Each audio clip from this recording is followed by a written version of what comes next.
आज हम जिस केस का जायजा ले रहे हैं वो है अजमेर नगरी मर्डर केस। सवाल ये है कि सिर्फ 5 महीने पुरानी मोहब्बत की एक कहानी का अंजाम इतना भयानक क्यों हुआ? आखिर ऐसा क्या हुआ कि बात कत्ल तक जा पहुंची? आइए इस केस की तफसील में चलते हैं और इस सवाल का जवाब ढूंढते हैं। ये कहानी कराची से शुरू होती है, जहां एक शख्स को उसी के घर के बाहर मस्जिद की दहलीज पर बेदर्दी से कत्ल कर दिया जाता है। एक कत्ल और उसके पीछे अनगिनत सवालात। आइए देखते हैं कि जब तफ्तीश शुरू हुई तो क्या कुछ सामने आया। मकतूल का नाम था रेहान। शादी को भी सिर्फ 5 महीने ही हुए थे और उसे कराची के इलाके ख्वाजा अजमेर नगरी में उसके अपने घर के बिल्कुल बाहर गोली मारकर हलाक कर दिया गया। कत्ल के फौरन बाद पुलिस की शक की सुई घूम फिर कर एक ही शख्स पर आके रुक गई। जी, पुलिस को सबसे पहला और सबसे गहरा शक मकतूल की अपनी बीवी सदफ पर हुआ। लेकिन ऐसा क्यों हुआ? तफ्तीश करने वालों को ऐसी क्या बात नजर आई कि शक सीधा बीवी पर ही चला गया। सारा मामला सदफ के अजीबो-गरीब रवैये का था।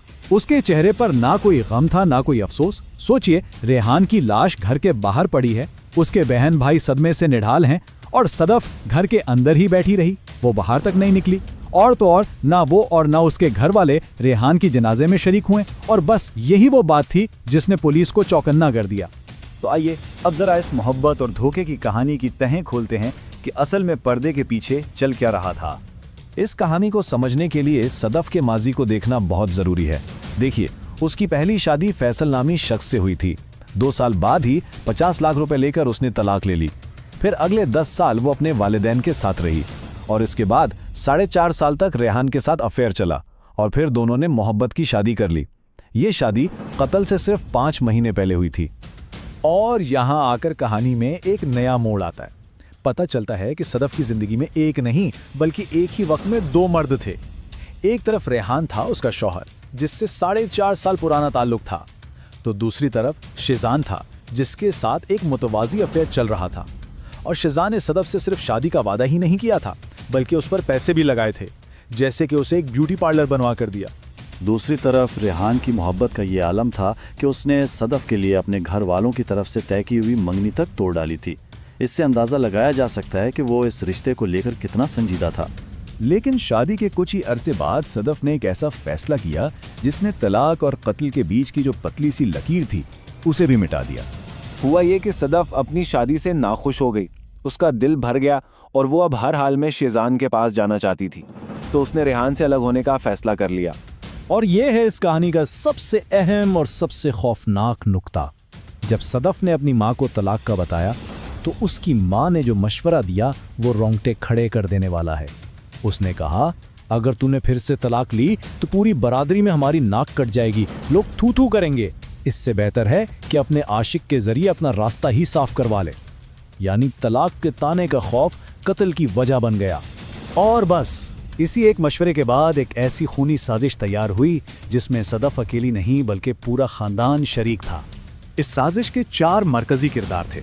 बीवी यानी सदफ खुद, उसकी माँ फातिमा, उसका भाई जिब्रान और उसका आशिक शेजान, जिसे सजू भी कहा जाता था। मंसूबा बिल्कुल सीधा साधा था। सदफ ने माँ को मसला बताया, माँ ने कत्ल का मशवरा दे दिया। सदफ ने फौरन अपने आशिक शेजान और भाई जुबरान को इस साजिश में शामिल कर लिया। शेजान ने अपने भाई का लाइसेंस वाला पिस्तौल अरेंज किया और फिर जुमे की सुबह जैसे ही रेहान नमाज के लिए घर से निकला, सदफ ने इन दोनों को इशारा दे दिया। शेजान और जुबरान ने रेहान को कत्ल किया और मौके से फरार हो गए।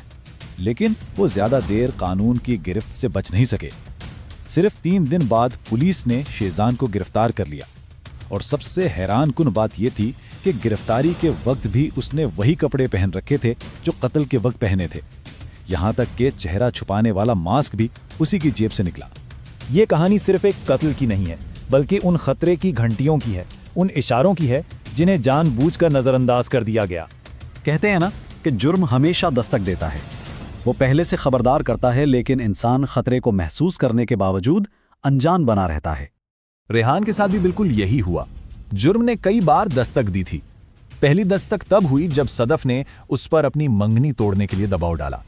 दूसरी दस्तक वो रात गए तक होने वाली लंबी कॉल्स थीं जो सदफ और शेजान के दरमियान होती थीं। और तीसरी दस्तक ये थी कि अफेयर के दौरान ही रेहान को सदफ के दूसरे मर्दों से रवाबित का भी इल्म था। ये सब वो इशारे थे, वो खतरे की घंटियां थीं जिन्हें रेहान ने नहीं सुना या सुनकर भी नजरअंदाज कर दिया। रेहान तो अपनी जान से गया, लेकिन ये पूरा वाकया एक बहुत ही तल्ख सबक सिखाता है। ये हमें याद दिलाता है कि कैसे धोखा, लालच और नजरअंदाज किए गए खतरे एक अच्छे भले इंसान की जिंदगी को एक अलमनाक अंजाम तक पहुंचा सकते हैं।